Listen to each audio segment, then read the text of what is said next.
દોસ્તો, સામાન્ય રીતે કોઈ ગુનાહિત કૃત્ય બનતું હોય છે ત્યારે આપણે પોલીસ જોડે જતા હોઈએ છીએ, પણ આજે ગુજરાતની અંદર એક ચોંકાવનારી ઘટના બની છે જે સાંભળી તમે પણ ચોંકી જશો. મિત્રો, ગુજરાતમાં એક ચોંકાવનારી ઘટના એવી બની છે કે એક 26 વર્ષીય મહિલા છે અને જે પોલીસની અંદર ફરજ બજાવે છે અને તેની મોડી રાત્રે નિર્મમ હત્યા કરવામાં આવે છે, જેનું ગળું દબાવી ગળું ઘોંટી અને એની નિર્મમ હત્યા કરવામાં આવે છે. અને હત્યા કરનાર પણ બીજું કોઈ નહીં, એના ભરોસાપાત્ર વ્યક્તિ, જેના ઉપર તે એના જીવથી પણ વધારે વિશ્વાસ કરતી હતી. તો મિત્રો, આવો જાણીએ કોણ છે હત્યારો, કોણ છે મહિલા અને શા માટે કરી હતી એની હત્યા. તો નમસ્કાર મિત્રો, હું છું ચિરાગ ને તમે જોઈ રહ્યા છો ચિરાગની જમાવટ.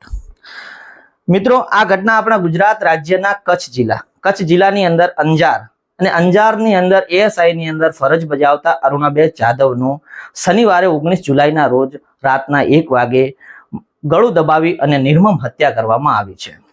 અરુણાબેન અંજારની અંદર આવેલા ગંગોત્રીનગર સોસાયટીની અંદર રહેતા હતા અને આ હત્યા કરનાર બીજું કોઈ નહીં પણ અરુણાબેન જે સોસાયટીની અંદર રહેતા હતા ત્યાં તેમની સાથે રહેતા હતા એક સુરેન્દ્રનગરની બાજુના જ પોતાના ગામનો દિલીપ ડાંગચિયા હતો. તે પણ એક સરકારી કર્મચારી છે અને અરુણાબેન ને બંને લિવિનમાં હતા.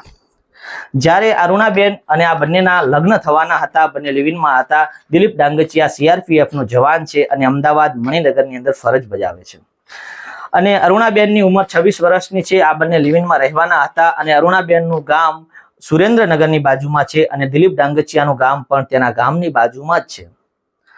પણ શનિવારની રાતે મોડી રાતે બંને વચ્ચે કોઈ વાતચીત થાય છે અને વાતચીત એટલી બધી વધી જાય છે અને એ વાત એક ઝઘડાનું સ્વરૂપ ધારણ કરી લે છે. અને આ ઝઘડો એટલો બધો વધી જાય છે જ્યારે દિલીપ ડાંગચિયા પોતાનો આપો ખોઈ બેસે છે અને અરુણાબેનનું ગળું દબાવી દે છે.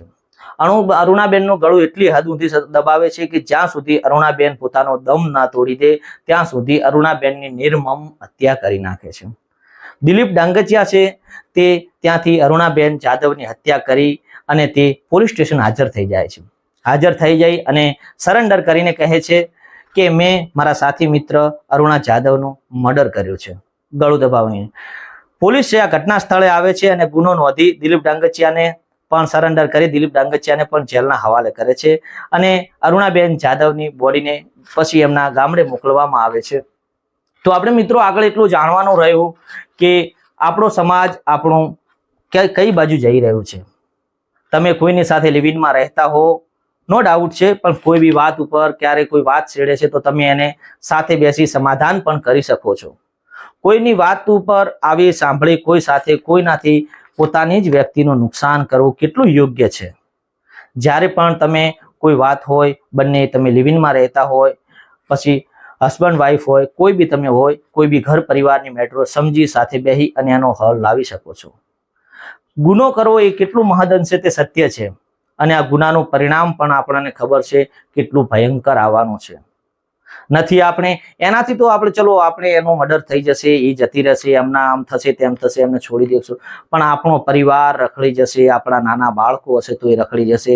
આપણે જોઈ શકીએ છીએ કે અરુણાબેનના કિસ્સાની અંદર અરુણાબેનની ઉંમર 26 વર્ષ હતી અને તે બંને લિવિનની અંદર રહેતા હતા અને દિલીપ ડાંગચિયાએ તેમની નિર્મમ હત્યા કરી નાખી.